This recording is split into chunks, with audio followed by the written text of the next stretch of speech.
Amém? Lucas, capítulo 1, versículo 26. Os irmãos acharam? Quem achou, diga amém. Quem não achou, diga misericórdia. Diz assim, ó: no 6º mês, foi o anjo Gabriel enviado por parte de Deus para uma cidade da Galileia chamada Nazaré, a uma virgem desposada com um certo homem da casa de Davi, cujo nome era José. A virgem se chamava Maria. E entrando o anjo aonde ela estava, disse: alegra-te muito, favorecida, o Senhor é contigo. E ela, porém, ao ouvir estas palavras, perturbou-se muito e pôs-se a pensar o que significaria esta saudação. Mas o anjo disse: Maria, não temas, porque achastes graça diante de Deus. Eis que conceberás e darás à luz um filho, a quem chamarás pelo nome de Jesus. Este será grande, será chamado Filho do Altíssimo. Deus, o Senhor, lhe dará o trono de Davi, seu pai. Ele reinará para sempre sobre a casa de Jacó, e o seu reinado não terá fim. Então disse Maria ao anjo: como será isso, pois eu não tenho relação com homem algum? Respondeu-lhe o anjo: descerá sobre ti o Espírito Santo, e o poder do Altíssimo te envolverá, e com sua sombra, por isso também este santo que há de nascer será chamado Filho de Deus. Feche os seus olhos. Soberano, eterno e poderoso Deus, em nome de Jesus Cristo, teu Filho amado, aqui estou, Senhor, mais uma vez. Tenho o privilégio e também a responsabilidade de poder transmitir a tua palavra nesta noite. Que o Senhor prepara, Senhor, o coração do teu povo, que a tua palavra venha corrigir, exortar, renovar, transformar, assim como o Senhor querer e como o Senhor quiser. Pai, mas que o Senhor cresça e que eu diminua, e que toda a honra e toda a glória seja dada ao teu nome. Em nome de Jesus. Amém. Antes de você assentar, cumprimente o teu irmão e diga: a palavra de Deus te abençoará nesta noite.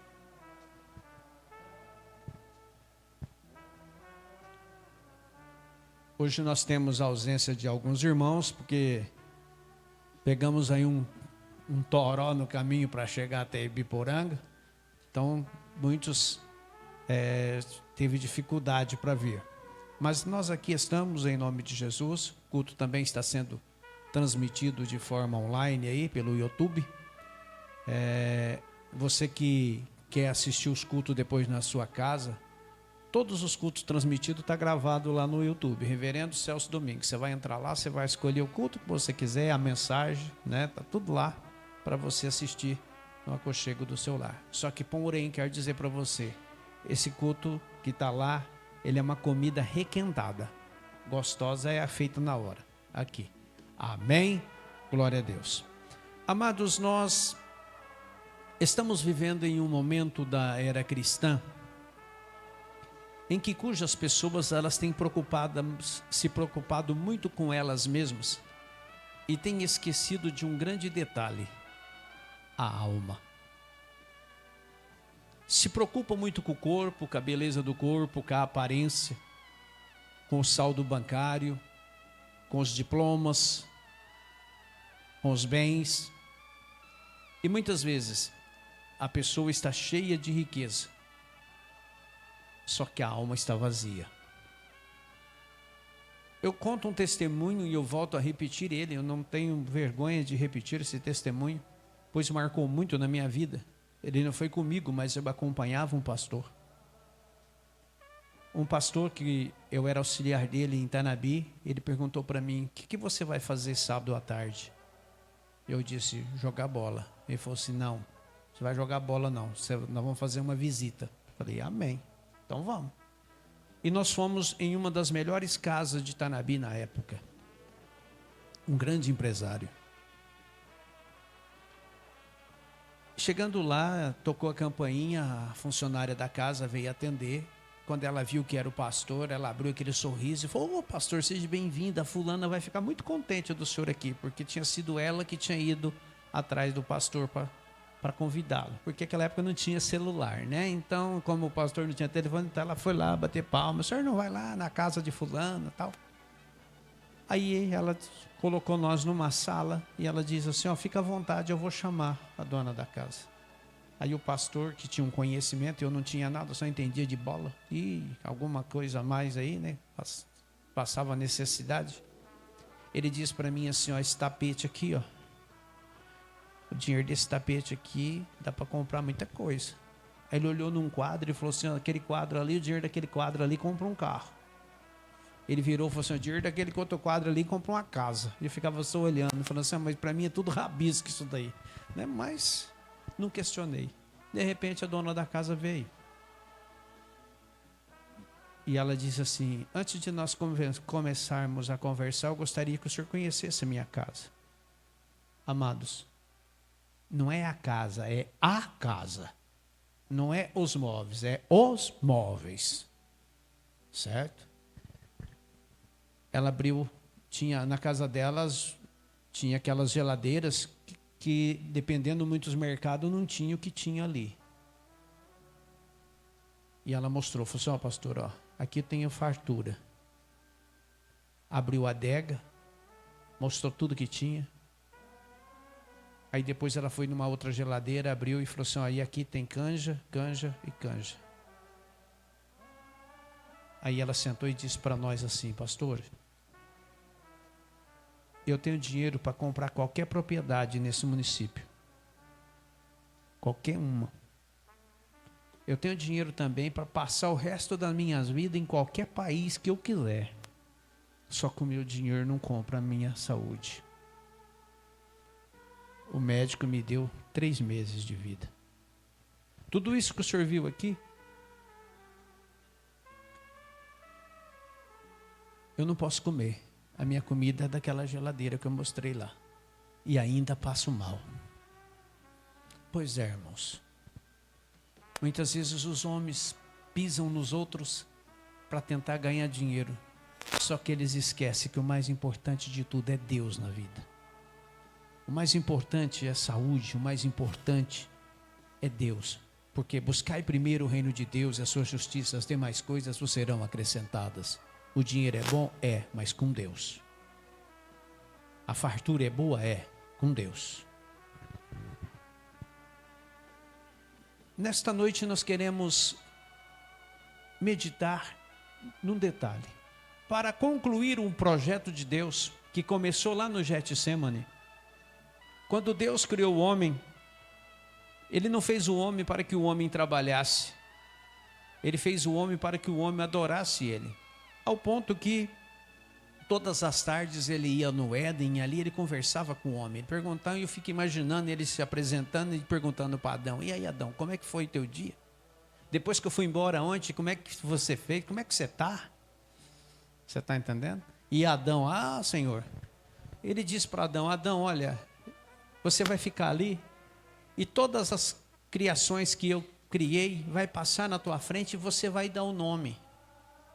E Adão ficou ali, passou um, ele falou cachorro, esse é o cachorro. Passou o outro, ele falou vaca. Passou o outro, ele falou boi. Passou o outro, ele falou elefante. Passou o outro, é cavalo. E assim todos os nomes que os animais têm, quem deu foi Adão. E Adão é inteligente, porque se você olhar para a vaca, ela tem cara de vaca, irmão. Você está entendendo? Você olha para o elefante, tem cara de elefante. Então, para você ver a inteligência do homem.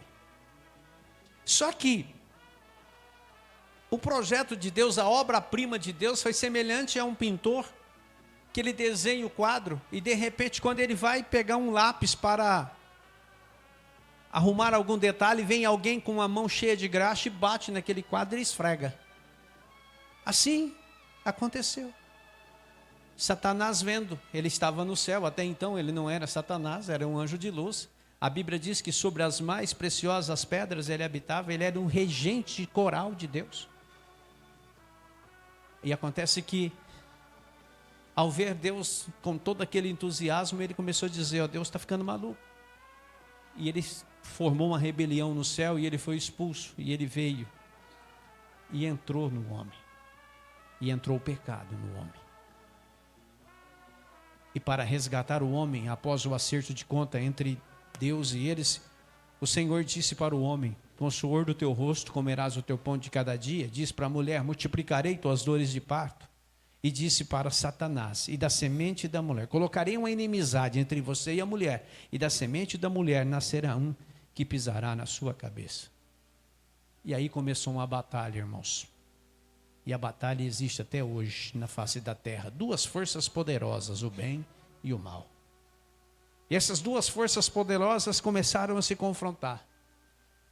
Como Satanás não sabia quando que viria aquele que pisaria na cabeça dele, então ele começou a atuar de diversas formas, ao ponto que você, ao encontrar ali no final do livro de Malaquias e no início do livro de Mateus, aquela página em branco, não é uma página apenas que está separando o Antigo do Novo Testamento. Aquela página é chamada período interbíblico, que quer dizer o silêncio profético de Israel, tem durabilidade de 404 anos aquela página.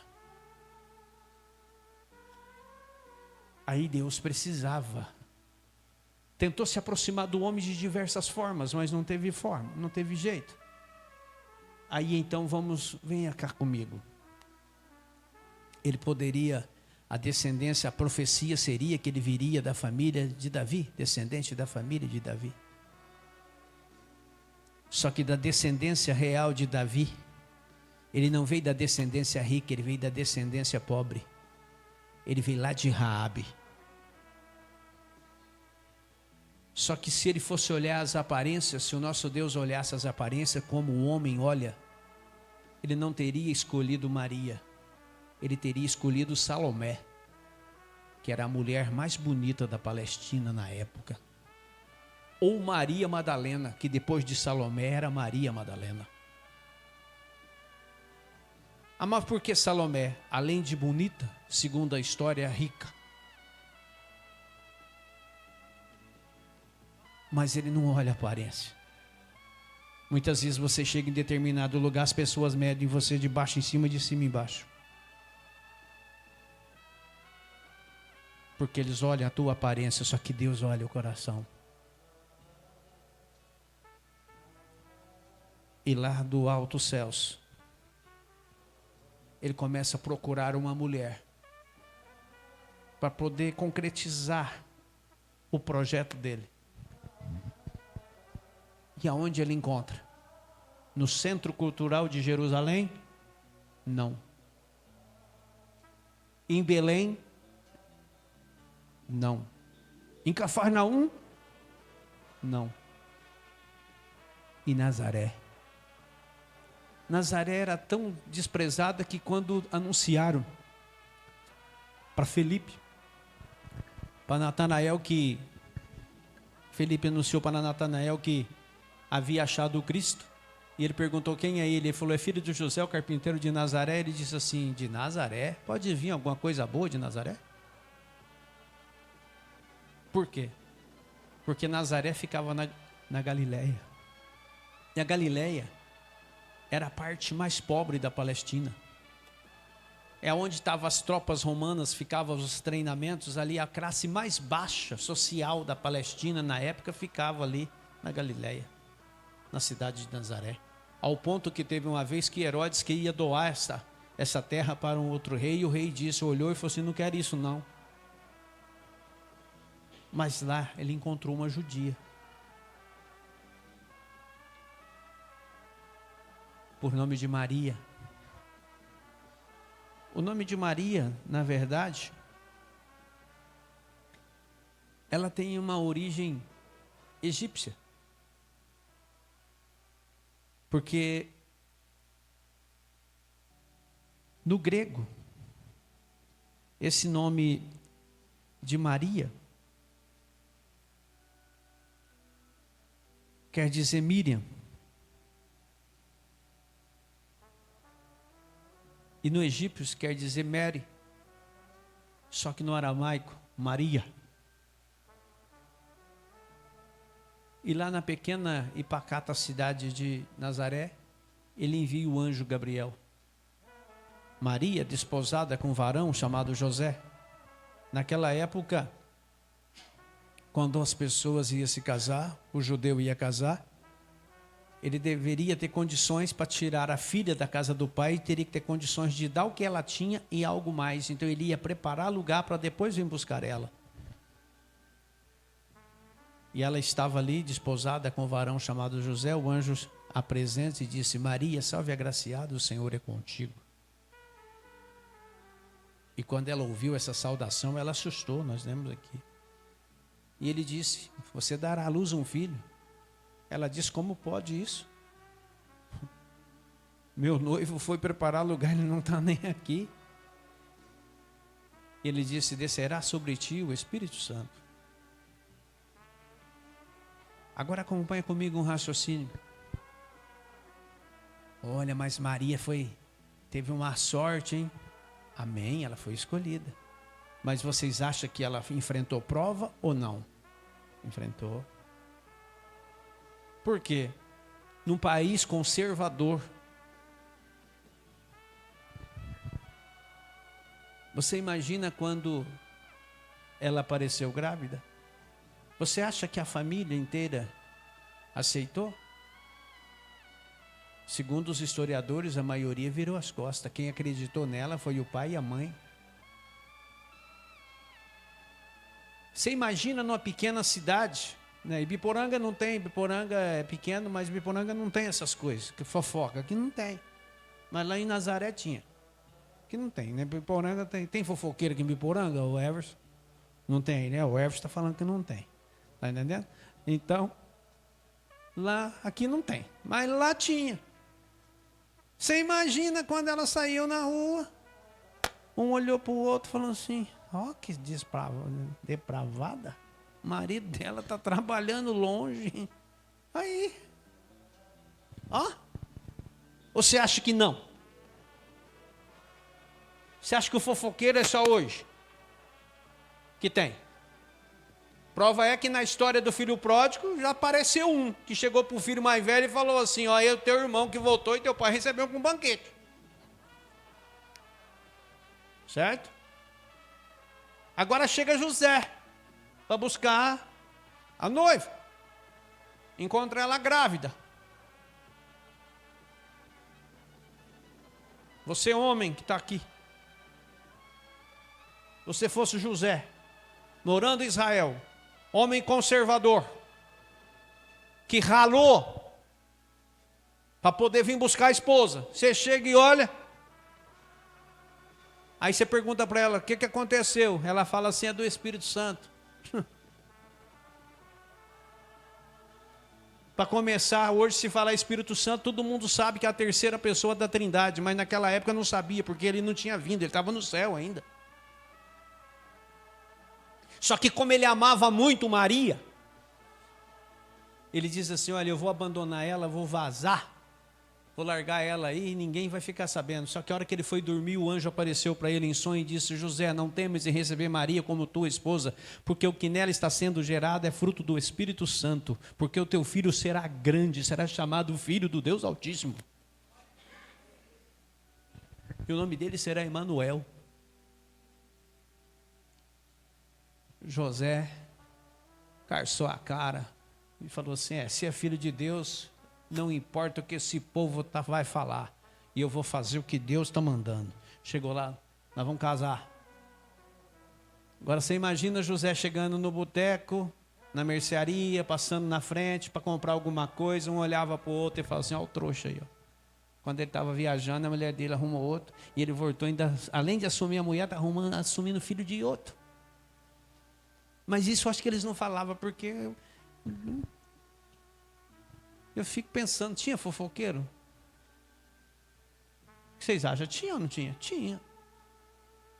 Então quer dizer que José levou nome de... Só que eles não estavam preocupados com o que as pessoas estavam pensando ou estavam falando. Eles estavam preocupados com o que Deus havia determinado a eles fazerem. É o que muitas vezes, amado, as bênçãos de Deus vêm para nós, só que nós ficamos preocupados o que o meu vizinho da direita vai pensar, o que o meu vizinho da esquerda vai pensar, o que o meu colega de trabalho vai pensar. Você tem que pensar aquilo que Deus está pensando ao teu respeito e aquilo que Deus está ordenando você fazer. Porque se ambos tivessem desistido, nós não estaríamos aqui.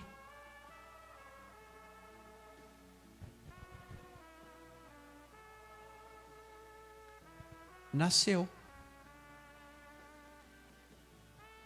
Só que Maria tinha uma virtude que muitas mulheres não têm. Ela olhava, observava, guardava. Olhava, observava e guardava. Você imagina uma mãe vendo o filho ser julgado inocente, ser crucificado inocente, levando 39 chicotadas com chicote de 6 tiras, de 12 tiras ou melhor, sendo 6 de estanho e 6 de ponta de osso de carneiro. Só que Maria sabia quem era o filho dela. E eles foram convidados para ir a uma festa em Caná da Galileia. Como toda mãe, a mãe conhece o filho. E ela tinha presenciado que durante o batismo de Jesus, o Espírito Santo havia descido sobre ele em forma corpórea de pomba. E a voz havia dito: "Este é meu filho amado, em quem me comprazo." E ela sabia que aquilo era um anúncio que estava chegando a hora. Acabou o vinho. Que para o judeu, uma festa sem vinho não é festa, porque o vinho para o judeu simboliza alegria. E ela chegou para ele e falou assim: "Filho, acabou o vinho." Aí ele disse: "Mulher, o que tenho eu contigo?" Ele quis dizer: "Não é minha hora." Mas ela sabia que era. E Jesus então ordenou que, e ela disse para o servente: "Vocês façam tudo o que ele vos disser." E ela disse para o servente, ele disse para o servente: "Enche essas talhas de água." E encher, ele transformou 6 talhas de água que cabia 120, 130 litros cada uma, 696 litros de água transformada em vinho.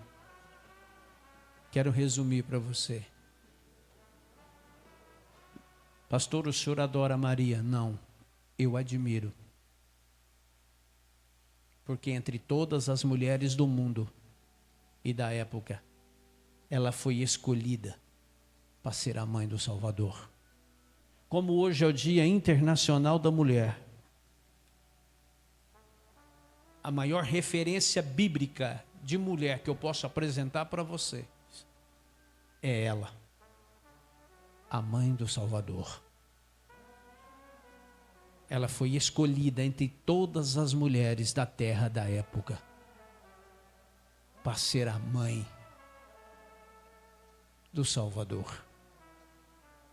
E eu quero fazer uma pergunta. Se o projeto de Deus fosse para ser concretizado hoje, Ele escolheria alguém da sua família? Se Ele estivesse lá em cima olhando, procurando uma mulher para ser mãe do seu filho que ia deixar o trono, porque Deus amou o mundo de tal maneira que deu seu Filho unigênito para todo aquele que nele crê, não pereça, mas tenha vida eterna. Se Ele estivesse olhando hoje, será que a minha família, a tua família, seria escolhida?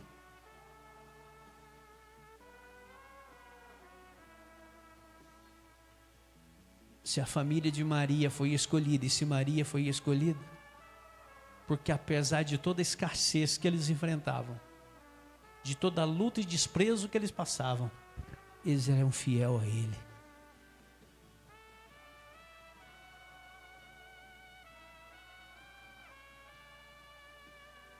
Gostaria que nós refletíssemos nisso. Se fosse, a escolha de Deus fosse hoje, Ele escolheria alguém da sua casa? Você?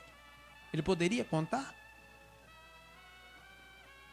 Porque hoje Ele não está precisando de uma mulher para gerar o unigênito Filho de Deus. Hoje Ele está precisando de homens e mulheres para levar a palavra, e Ele não encontra. Para vocês verem como que mudaram. Porque a maioria das pessoas querem servir a Deus por causa daquilo que Ele tem para oferecer, não por causa de quem Ele é. Porque, na verdade, amados, servir a Deus é uma vida de renúncia, é uma vida de compromisso. E muitas vezes, amados, nós queremos que as pessoas que nos cercam mudam. Só que nós esquecemos que a mudança primeiro começa em nós. Eu contei uma historinha em Mirassol sexta-feira, eu vou repetir ela para vocês.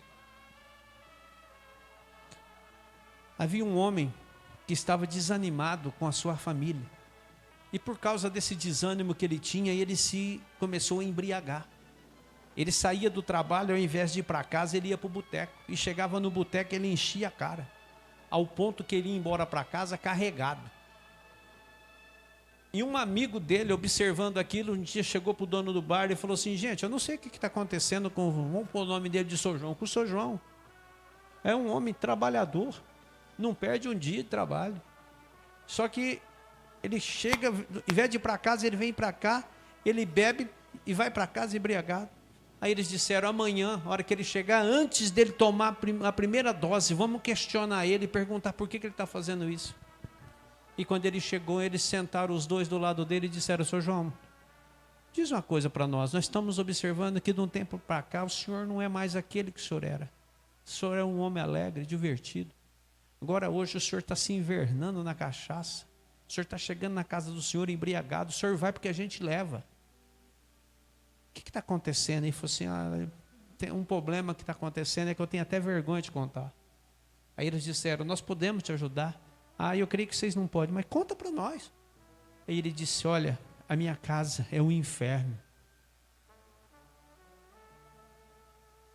Ele falou: como? A minha casa é um inferno. A minha mulher, da hora que ela levanta até a hora que ela vai deitar, a vida dela é me alfinetar, brigar comigo, implicar comigo. Minha mulher é um capeta. Para ajudar a minha sogra é um cão chupando manga. E ela mora comigo. O meu filho menor é um terror. Ele começou o primeiro ano em tal escola, foi expulso, foi para outra escola, foi expulso, está na terceira, agora já recebi um comunicado que a diretora mandou tirar de lá também, que vai ser expulso. Eu não sei onde ele vai colocar ele para estudar. A minha filha virou garota de programa. O meu filho mais velho é um viciado. Que prazer eu tenho. Aí os amigos dele disseram assim: olha, por que o senhor não procura um aconselhamento, uma pessoa de Deus? Aí ele disse: mas quem? Vou dar um outro nome fictício. Procura o pastor José. Ele é um homem consagrado, tem dons de revelação. Ele vai te orientar. Aí ele foi. Chegou lá.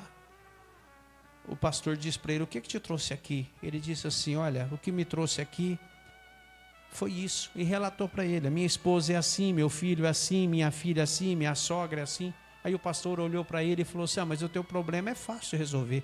Ele falou: é fácil porque o senhor não está na minha casa. Ele falou: não, é que Jesus mora na tua casa disfarçado. Você precisa descobrir qual de vocês é Jesus. Ele olhou e falou assim: pastor, o senhor está dizendo que Jesus mora na minha casa disfarçado? Minha mulher é um demônio. Minha sogra um cão chupando manga. Meu filho pequeno é um terror. Minha filha, você sabe, meu filho... O senhor está dizendo isso? O senhor tem certeza que esse endereço que o senhor está vendo é minha casa? Ele falou: é tua casa. Aí ele foi. Falou assim: eu vou fazer uma reunião hoje. Vou descobrir quem é Jesus lá em casa. E chegando lá, antes de ir, falou assim: mas antes eu vou tomar 3 para me dar coragem. Passou no boteco, tomou 3 e foi, reuniu a família e falou assim: eu quero que vocês digam para mim qual de vocês é Jesus. Vocês podem manifestar aí.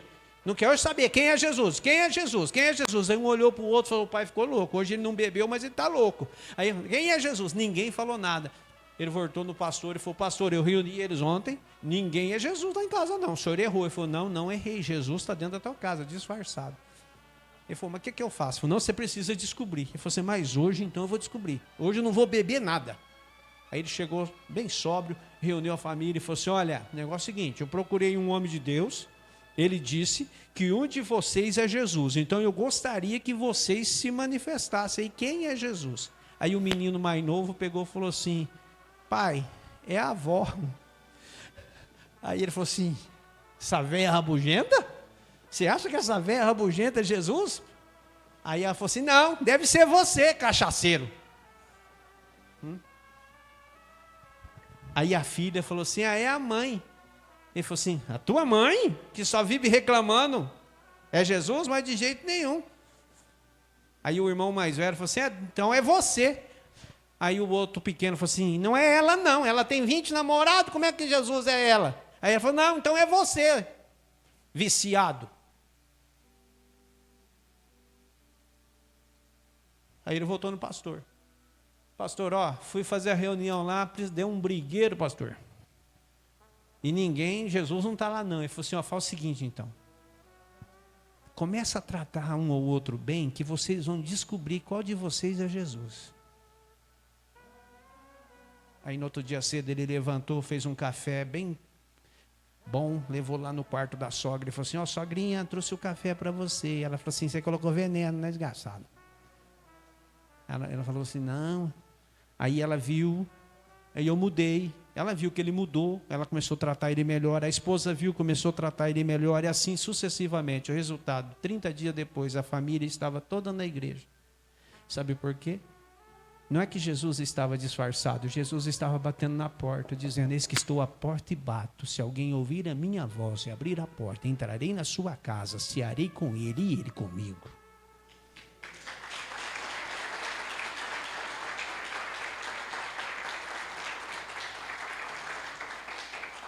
Agora olha bem para o teu irmão assim e fala assim: e aí, Jesus está lá fora batendo na porta ou ele está dentro da tua casa?